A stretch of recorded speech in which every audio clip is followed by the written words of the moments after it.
ang atong update sa ASEAN Summit sumotong pagpangabot sa mga ASEAN leaders kagahapon mga kagalaan unya karon ang ilan na gyud nga meeting. So doon natoy asa man to mga ilang gikuan rald dito mga flags rald sa para sa ASEAN. Beato ko nung tan-awon ko no para diri sa may dakpan sa Lapu-Lapu nya. Ang ato mga reporters to dito matagkaron ko niya mohatag sila sa mga updates sad no kompleto ta mahigala to sa kasamang Jane Gallardo, kasamang Aida Tampos, si kasamang RV Veloso, kasamang Arnold Bustamante, si kasamang Idol Boyki, tuwa sa tanan dito nakig-meeting mga higala dito apil sa ilang kuan dito si kasamang Rimart Pugoy, Idol Tweety, Idol Tony, Idol Boyki, kompleto. Atong panguntanos Boyki naka-meeting na ba siya sa kinini ang leader mahigalas Brunei.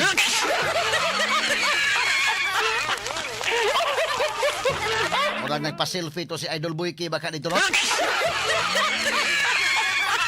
So ang duga mga updates mga kailan arila mo sa atong sibiyanan DYH PRM Cebu. Aron sa mga updates niini sa ASEAN Summit mga kailan. Nato mga bandera nila daw no nga ato mga kagahapon pag-report ni kasamang Aida Tampos nga didto gyud no okay ni sumani ang mga pagpanganda mga kagalaan og unya karong adlaw tulo ka mga hotels ning ilang pagamitingan ang Shangri-La Hotel, ang Dusit Tani og yung sab dire sa may New Star no. So nahibaw ta do natay mga gipang tabunan wato to mga issues may gala nga di makit-an tong taga Pasil ang uban sa didto mga kagalaan sa kini sa Aida mura man foreign sa uban may gala sa ilang likod ni mga flag murag foreign dignitaries. Ato mga reporters dito may gala nga kuan yun kuntudo ni store og sulot sa mga suit Okay, so pero matagkaroon ko niya atong kuhaan og updates no. But do na tay mga report labot sa katotoang gisalipdan mahigala na kuha man to sa video ni kasamang Jane Gallardo tong dito sa Pasil. Unya diri pod mga kagalaan sa kinini ang Mactan do na poy gipang relocate mga sukin tigpaminaw. To ang nag-resort sila ron. But on the positive note sad, on the positive aspect nining maong ASEAN Summit, at least kita makahimo ta pag-host mahigala inani nga karanaang mga international events no og mapasigarbuhon ta matupad kasamang Aida Tampos gapon nindot kay tan-awon sa dito dai sa Mactan New Town Inday Maris kuan kay ba murag BGC no onya maayo kayo ang presentation so at least napunta mga higala ikapakita no sa atong mga silingan nga mga nasod ngayon ani ang Pilipinas ay lagsaba sad nga doon tayo gipang tagu.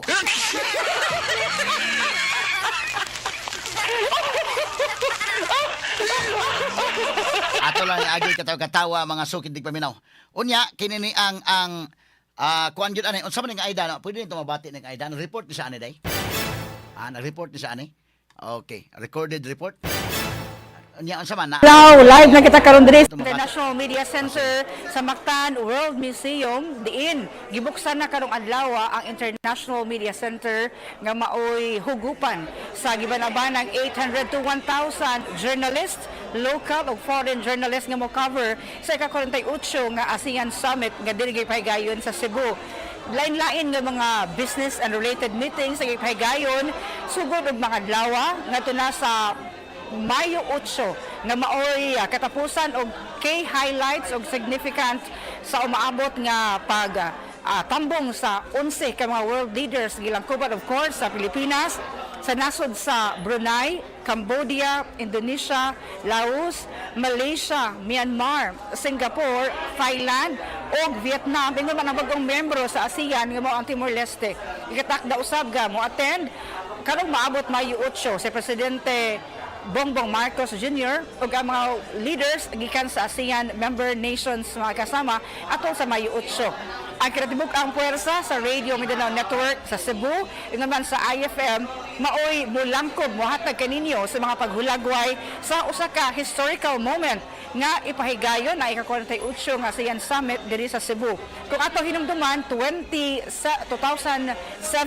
ipahigayon ang katapusan nga ASEAN diri sa Cebu ug karon pa na balikan sa pagpahigayon isip host sa ato pa ay mga 19 years no ang pagbalik diri sa ASEAN Summit diri sa Cebu. So ang ato ang International Media Center, mga kasama, spacious kaayo, nindot kaayo nga area, diin makatransmita sa nadalian nga mga reports nga ato gikinahanglan, gikauban ang mga state of the art nga equipment nga ato ang magamit aron sa ingon mahatod nato og tarong, mahatod nato nga makatulunganon ang ato ang umaabot usab nga coverage. Gitakda nga paghisgutan ato sa mao nga meetings mao ang energy issues ingon man kabahin sa business o kooperasyon sa member nations sa ASEAN aron pagpalig-on pa sa regional relationship, pagpakusog pa sa negosyo o sa uban pa nga pagkahisgutanan atol sa maong 48 ASEAN Summit. So live diri sa International Media Center kauban ako ato makaubanan sa DYHP Radyoman Remark Pugoy, Radyoman Jane Gallardo, Radyoman RB Veloso, Radyoman Arnold Bustamante, ingon man sa atong IFM, Idol Boyki, Idol Tweety, o Idol Tony, kita sa atong RMN Cebu, maoy muhatod usab sa mga paghulagway, sa mga developments o highlights sa 48 ASEAN Summit nga pahigayon diri sa Cebu, mga kasama. So live diri sa International Media Center sa Mactan World Museum, Radyoman Aida Tampos, at tagin ninyo ang mga updates o mga detalye sa atong paghimuon nga coverage. Maayo po ito. Okay, mo to mahigala ang report ni kasama nga Aida, no? Unya, kinini ang dito na, no? So, kompleto ta mga reporter sa Media Center to mahigalay atong na-assign dito. Dito Shangri-La na tayo na-assign, diri sa may Dusitani, doon na tayo na-assign. Diri po mahigala Nostal, doon na tayo na-assign, no? So, niabot kagabi, mahigala ang atong kuan. Matagkaroon ko niya, ato lang kuhaon ang dugang mga report sa mga kabanan nga tuwa dito. Kay paggabi, pag-abot ni Brunei Darussalam leader Sultan Haji Hassanal Bolkiah. Mo ni yang nga Inday Maris. Wala ang asawa ni Bolkiah mo kuyog. So ang iyang kuyog iyang anak nga si anak nga lalaki nga si Prince Abdul Matin. Murag siguro interview ni kasamang Remart nila. O nga ito mga kaubanan sa mga higala ha. Kompleto ni Nestor. Oh. So, og doon na chance nga maka-interview mo, interview na sila. Pero kung wala gani, ilan sa ipugos ninyo. Dito mahigala sa Media Center to. Ara po dito mahigala ang i-feed ang mga dugang mga informasyon. Pero doon na gito mga reporters nga itong katap dito mga kagalaan mo na nga. Og doon na mga inyo mga gusto mahibaw ang labot ining ASEAN Summit. Station na mo sa itong CBN ng DYHP, RMN Sibog, IFM. Kaya niya na ito mahigalang komprehensibong coverage.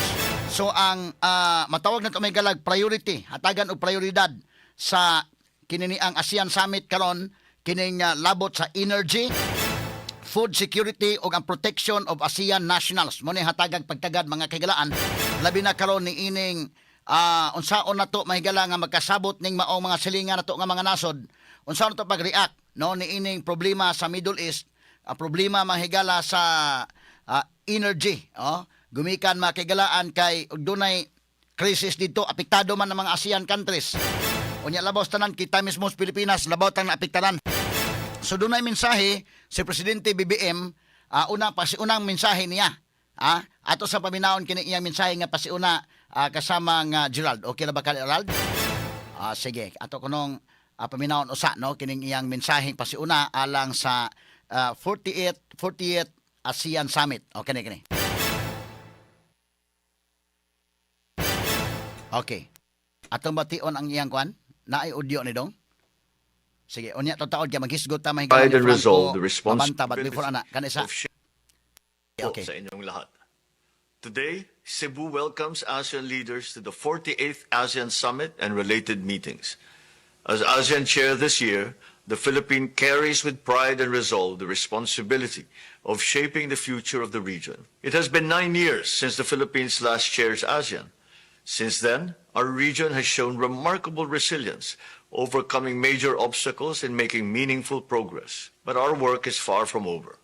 As we continue to wrestle against an increasingly complex global environment where prompt and sustained cooperation is crucial. And that is why our theme this year, Navigating Our Future Together, is both timely and necessary. For the Philippines, this is not just a statement, but a commitment that anchors our strategic intent in steering a future that is peaceful, prosperous, and people-centered. We underscore that the only way forward is for ASEAN to remain united, coalescing as a force for good in the region, with ASEAN centrality as our guiding principle. This year, we welcome Timor-Leste as a full-fledged member of ASEAN, a reflection of the continued relevance of regional cooperation and our shared commitment to the ideals of multilateralism. The Philippines, together with other ASEAN member states, will engage in productive dialogue and exchange views on regional and global issues. Mindful of the problems confronting ASEAN peoples today,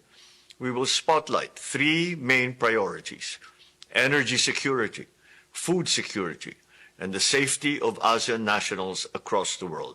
At this summit, I will lead discussions on how the region can bolster regional preparedness, ensure stable energy supply, and accelerate energy diversification to reduce vulnerability to external shocks, including those stemming from the conflict in the Middle East. I will push to strengthen food security in the region, keeping the free flow of essential goods and building measures to support farmers and MSMEs. I will also ensure that ASEAN nationals across the world feel the impact of what we do here in the region. Their safety is equally important, recognizing the contribution of overseas ASEAN nationals in our societies and our economies. As chair, the Philippines will continue to champion the founding ideals of ASEAN: peaceful coexistence, mutual respect, and cooperation for shared benefit. We will continue to stress that as one region, our efforts will truly be effective on the basis of a unified approach and collective vision. Through these actions, we will embrace an ASEAN where its peoples enjoy a secure, peaceful, and stable future. As Cebu takes center stage for the 48th ASEAN Summit, the Philippines warmly welcomes all delegations with a mark of Filipino hospitality, one that is rooted in our rich cultural heritage, shaped by timeless traditions and animated through people's openness and warmth. Para sa bayan, para sa ASEAN. Maraming salamat po sa inyong lahat. Okay, moto may gala si Presidente BBM sa iyang pasiunang mensahe alang sa ipahigayon mahigala nga ASEAN Summit. So, ang gitagaan ron mahigala og igong pagtagad gyud ang priority ang energy, food security og ang security mahigala sa mga ASEAN nationals. Ug unya gibutyag sad mga kagalaan ang pag-welcome sa Timor-Leste isip full-fledged nga member na sa ASEAN, because kini mga ASEAN mga kagalaan sa ako nang giingon ang history ani mga higala, 5 kanasod ni ang founding members ani. Kita Pilipinas mga 1967 ni na natukod ning ASEAN. Kita Pilipinas, Indonesia, Malaysia, Singapore ug Thailand, no? 5 ta ka mga nasod nga nagsugod gyud ani mga sukin tigpaminaw. Unya na appeal na lang po na ang uban mahigala sa sunod-sunod na nga mga katuigan ni follow mahigala ang Brunei, ang Vietnam, ang Laos, ang Myanmar, ang Cambodia. Unya kining Timor-Leste may bag-o lang gyud. Karon pa ni mahigala na himong full-fledged member sa ASEAN. So muna nga 11 countries ni ang naglangkob mahigala ni ining ASEAN. Muna nga dunay mga meetings. Nahimo na ning 40th summit karon.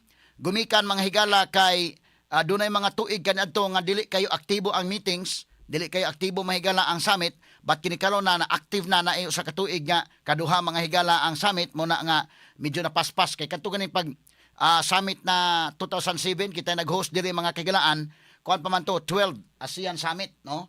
So karon na ta sa 40th na nga ASEAN Summit mahigala dinibalik og host mga kagalaan ang Sugbo og sa positibo nga aspeto ato napakita sab nga do na ta mga higalay anindot nga lugar dito sa Mactan, New Town mga kigalaan, medyo high-end mga higala nga angayan nga mo-host og do na tay katakos nga mo-host og mga international events mga sukin tigpaminaw, no? Mo na nakapakita sa tanistor. Ato lang siguroon nga napoy uban nga di lang po natin ipakita.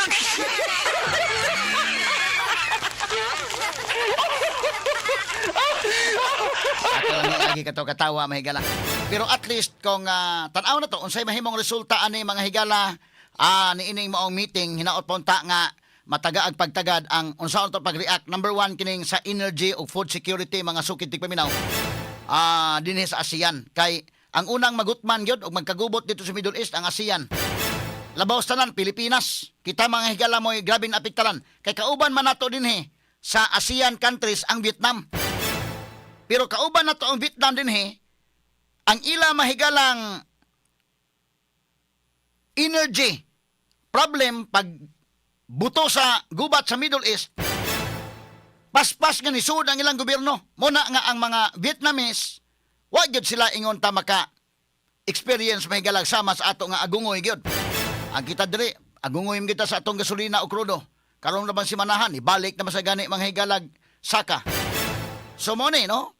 Nya napakita pa nga atong hospitality, ang Filipino hospitality, muna nga si Governor Pambari 4, tuasa dito mga kagalaan, isip maoy leader sa lalawigan sa Sugbo, ikaw gimo welcome ana.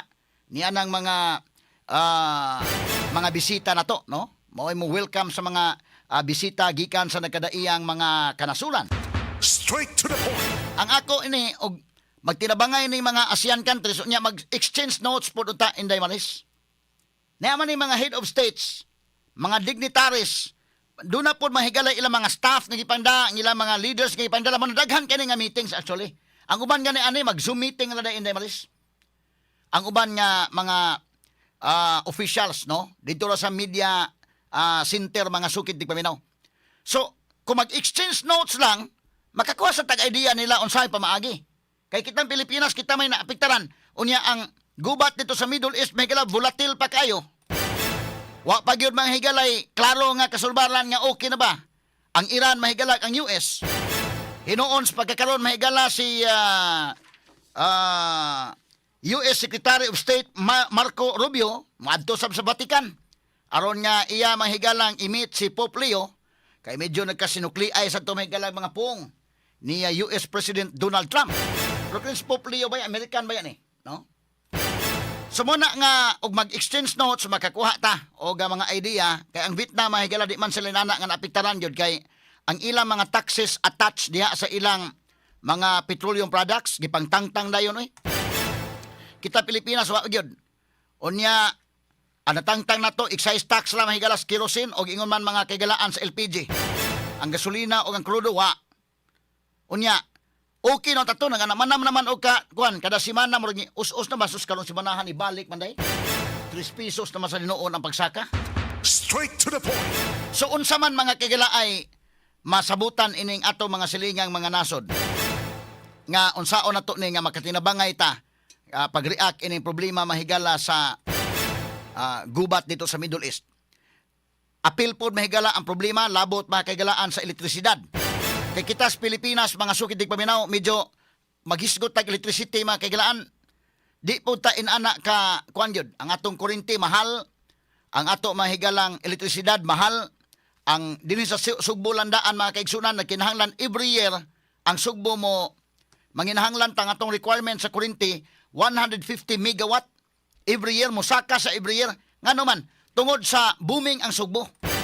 Muna nga doon na mahigalay, gipahigayon nga forum ang The Freeman o ingon man ang Abuitis Power, naka-usata mahigala sa moderator at tumang forum. Technical kito magipaghisgutan dito mga higala. Medyo nangapa ko sa akong kuhan dito Inday Maris kay technical kayo. Pero ning kamot ng tamahigala maka catch up ta sa mga engineers. Kay labihan man ka technical pero kada na ang nasuta na to nga ang Sugbo mismo daan kuwang ta mahigala og power supply dinhi. Ang Sugbo daan sa speech ni Governor Pambari 4 atol ato mang forum dunay 150 megawatt nga kinahanglan ang Sugbo, requirement na every year sa Sugbo mga higala. Ang Pilipinas sab mausad. So unsa man ang maka-interconnect bata sa ato mga silingan nga mga nasod? Labot ani ngani naplanuhan sad niya unsa man atong i-activate tong atong planta sa nuclear dito may galas Bataan. Kay kini ato mga gisaligan karon coal man nga mga planta. Kana dito sa may Toledo coal man na. Powered plant mga sukid di paminaw. Ang naatay mga renewable energy dili man enough.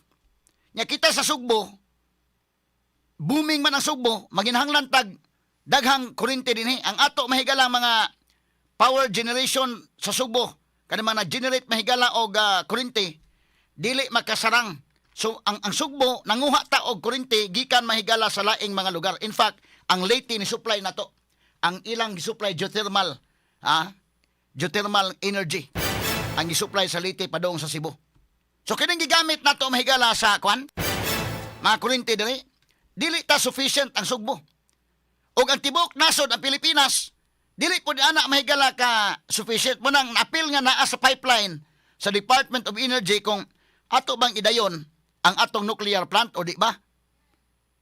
Unya kini kung nuclear plant mga kaigalaan, okay man na og madayon mga sukid dig paminaw, mo barato ang atong kuryente. Pero delikado lagi pod lagi ni store. Basta maghisgot ta kag nuclear mo kuyo-kuyo man ang kuana, Although do na may civilian naman na, di man na nuclear nga kanang na may percentage kung na mahigala nga mahimong wipo na ni store. Monitoron po na mahigala sa United Nations kaya basig pa nuclear tali para kuryente na namo ni. Yan naghimo na ditag nuclear weapon din ni store. So muna nga ang ato mga higalang supply sa kuryente, ang power generation mga sukid dig paminaw sa atong nasod medyo kulang-kulang pa. Muna nga mahal ang ato mahigalang kuryente. Dili sa Sugbo lang daan, medyo mahal-mahal. Kanang sa Toledo nga mga power plants, dili day igo nga mo supply sa kuryente Sugbo. Kay ang ato kada tuig musaka man ang requirements 150 megawatts. Ngano man, example ka na lang daan kita kag mga building Sugbo. Kanang usa ka building lang daan, ibutang ta kanang SM sa SRP day. Kuar ba ng building nga day? Kita kanang SM City inday malis? SM Seaside City no. Nya kanang tapad na SM sa day gapon nga. Kuan? SM mo Gayala. Nya kana og matuhumana nga maong building, pati nakuha ba ng building ha. Kinahanglan na og power. Asa man og power anang kalakiharon, nya di man maka supply ang Sugbo.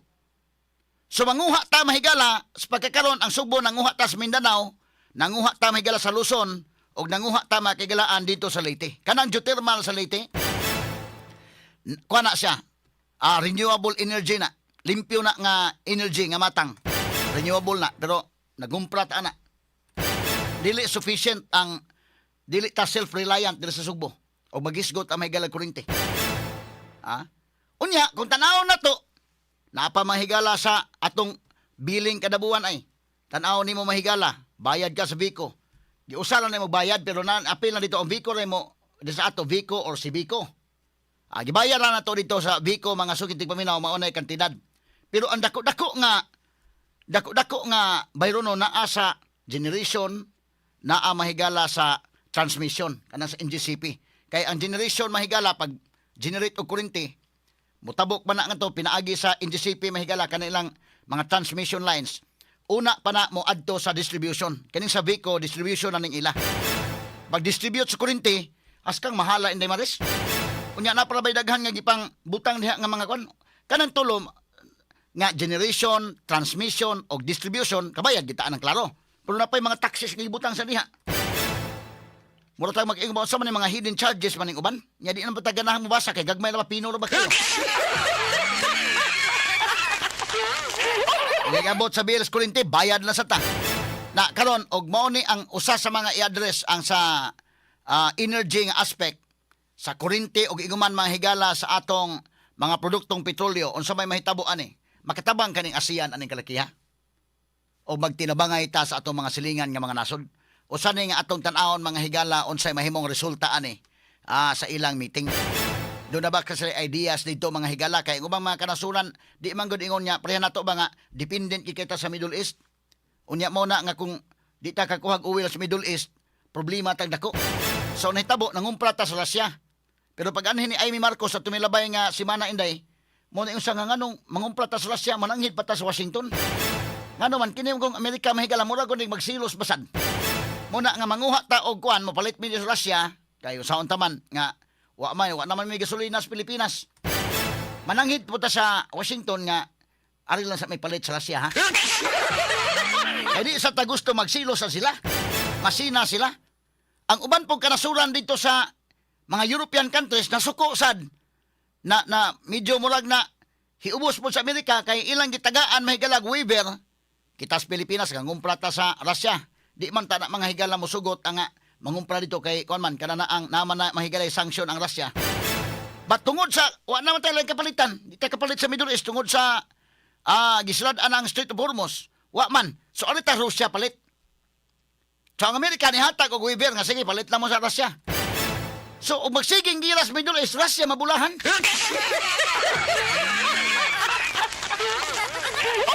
Nga naman halinan man sila krudo pirmi. Halinan man sila mahigala gasolina. Ni palagpod ang ubang mga kanasulan dito sa dito sa kinini ang Europe. Kini inyong Amerika murag wa ba ka mo magsabot Russia ining kalakiha ha? Basig inyo lang kabuangan ng gira-gira dili aron nya magsabot-sabot na demo din ha og negosyo lana din inyo. Unya kaysa may mabulahan o sige gubat dito mga sugid paminaw wa may problema. I mean ka mga higalag ang Iran sa ilang kaugalingong lana. Ang Amerika po na ilang kaugalingong lana. Kini si Trump kuan po ni medyo brilliant sa ni Trump sa iya mga strategies ani. Iya man giunag kuha ang Venezuela. Mo pinakadako nga kuha naglana gyud. Lupi gyud ang Saudi ana. So na iya na. So ang supply dito ila. Dili kaya magproblema ang Amerika although maapektahan sila usahay pero may kaglana na sa ilang kaugalingong supply. No? Pero kita Pilipinas so man tay supply lain. Ari ta manguha Russia. Oh. So halin ang sa Russia, ang sa China pod halin. Kay ang China mga higala makakuha naman sila dito sa Iran. Wa may problema ang China. Kita Pilipinas di kita kakuha diya sa di ta kakuha dito sa Middle East gyud kay delikado man tagtirahan ta sa Iran. Ang China di man tirahan sa Iran. Kay China supporter man mahigala sa Iran. Di way sa may mutira sa China. Nya ang Amerika mo po ni blockade. Ang Amerika ni blockade mahigala kay kadtong mga alay sa Amerika di kakuha lana kay tirahon man sa Iran.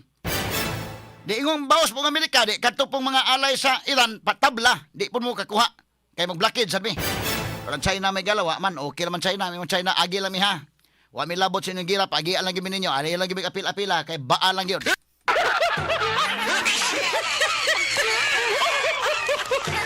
Nanagana po Trump mahigala o yan China mo agi-agi dito. Inana na mga superpowers mga sugid di paminaw. Medyo wa gyud like one. Sige mahigala gira ang China murag wa lang apektar eh. Sige man lang ilang supplies lana inday malis. Muagi ang China dito sa Strait of Hormuz, okay ra, way problema. Dili sila tirahon sa Iran kay kauban sa Iran, di po sila tirahon sa Amerika kay nanagana pong Amerika. Amo ingong Amerika baagi lami ha, ingon China agi lami ha, ay lagi mig hilabte. Basta wa mi labot ninyo. Basta amo muagi lagi mi, ayaw gi mig hilabte. Wa gi mang hilabot ni store managana man sang uban. Pero kita Pilipinas may tag agi lami ha, wa gi mig labte ha, ayaw gi mig labte. Mula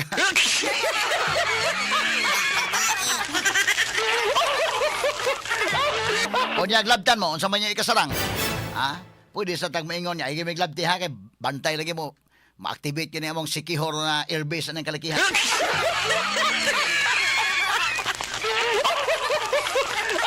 Kaya karon sa mahigala, tanawa lang ko ni Maris. Gawas ng katawa ang Russia sila halinan, astan China halinan. Kung mas lay problema sa ilang kwan. Ang ilang mahigala ang gas, kay sige naman sa kuha. Kumpramos China, naa. Kumpramos Russia, naa. Unya karon ang China naaman sila ilang mga sakyanan nga di battery ni store. Pa yung problema mo gasolina diha, di ame mo sakyanan halin sa mga sakyanan nga way gasolina battery ra.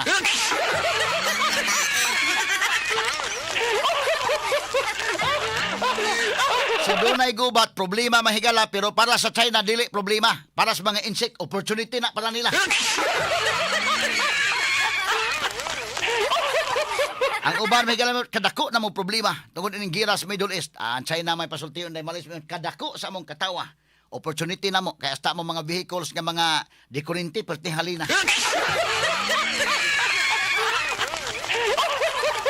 Ato na agi kato katawa mga kaigalan. Pero kagahapon atol sa ASEAN Summit mahigala dito nag-press conference po si Claire Castro. Dito sa press conference dito na mahigala ang controversial nga isyu. Kaya na-appeal man itong gisgutan makaigalaan ang kang Franco Mabanta. ASEAN Summit na ha, pero doon na may nag-question about di na-appeal o gisgot. Sus, preparado man si Claire Castro na may kumpletong pictures day. Muna natingalang uban, anong ka preparado ba sa ni Claire Castro?